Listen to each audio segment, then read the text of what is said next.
everyone, welcome back to another YouTube video, and in this video I'll be showing you guys how to stop messages in Telegram app on iPhone. If random chats keep popping up, you can lock Telegram down in a minute.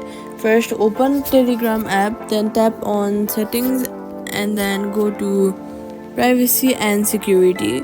Next, what you're gonna do is turn on filter your chats from new chats from non-contacts. This sends unknown messages to an archived muted folder. Go to groups and channels, and then who can add me, set it to my contacts and exceptions only for trusted people, like that.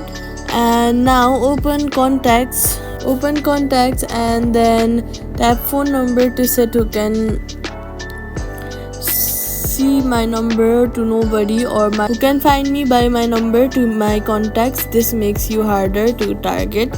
Now open contacts, people nearby. If you see it, then tap stop showing me so strangers cannot get to you, ping you by proximity.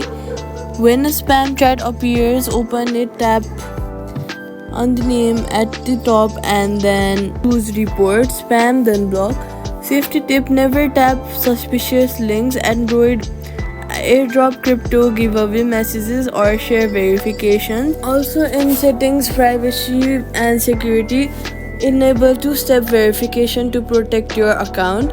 Quick fix: spam will still slip through in settings. And yeah, this is how you guys can stop spam messages in Telegram app in iPhone. I hope this video helped you guys on doing that. If it did, make sure you hit the like button and the subscribe button, and do not forget to comment down on the video. Thank you all so much for watching, and I'll see you guys in the next one.